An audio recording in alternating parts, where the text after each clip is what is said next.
Ng dalawang leader Pinoy ang karanasan ng Pilipinas sa paglutas sa kahirapan at kalamidad sa 8th Convergences World Forum na ginanap po sa Paris. Tiniyak naman ni French President François Hollande ang patuloy na pagtulong nila sa Pilipinas. Mula po Francia, may balitang global si Marilyn Rayray.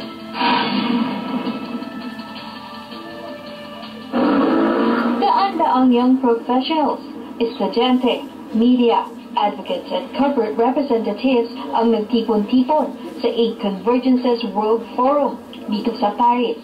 Sa temang Zero Exclusion, Zero Carbon, Zero Poverty, pinag-usapan nila ang mga paraan para mabawasan ang kahirapan sa iba-ibang panig ng mundo. 2 sa 4 na speakers ay mga Pinoy, sina Tony Miloto ng Gawad Kalinga at Mayor Christopher Sheen Gonzalez ng Giwan Eastern Samar. Tinalakay ni Miloto ang kahalagahan ng social entrepreneurship sa pagresolba sa kahirapan. Inihalimbawa niya ang pagpapadala ng mga entrepreneur at interns sa Pilipinas na nagbibigay ng pagkakataong makapaghanap buhay ang mga mahihirap, habang ang mga negosyante ay nakabubuo ng bagong market. So we'll be helping each other, the best of France and the best of the Philippines, to bring out the poor from poverty and for us to also address our climate change vulnerability. Napatawa ang participants sa pabiro niyang paghihikayat sa exchange of resources ng dalawang bansa. We like more of the French young people to plant chocolate in the Philippines because you make the best chocolate but though you don't grow a single chocolate tree. Si Gonzalez, ginahagi ang pagbangon ng kanyang nasasakupan sa trahedyang sinapit sa Super Typhoon Yolanda. Ang pagiging resilient ng Pinoy anya ang kanilang lakas para harapin ang mga kalamidad na dulot ng climate change. My good friends, I am forever grateful to those who came and helped us rebuild our lives again. Nangako naman si President Hollande na patuloy na tutulungan ng France ang Pilipinas.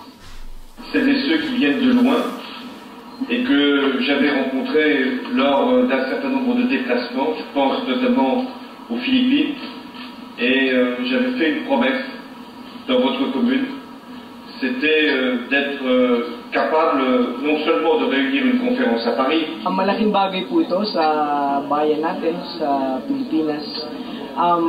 Isa pong karangalan din na naimbitahan tayo dito sa Convergence Summit na ito, kung saan po nagpapakita ng suporta itong zero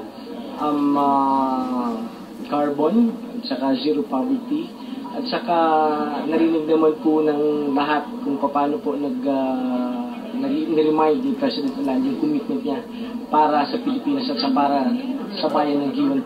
Ikinuwento naman ng dating Newsweek journalist kung paano binago ng karanasan niya sa Pilipinas ang kanyang buhay.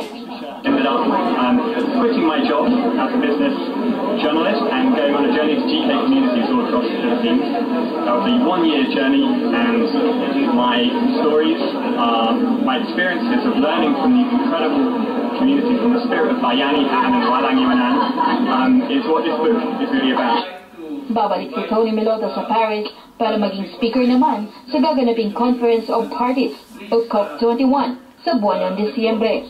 Tatalakayin sa conference na ito ang magiging aksyon ukol sa climate change.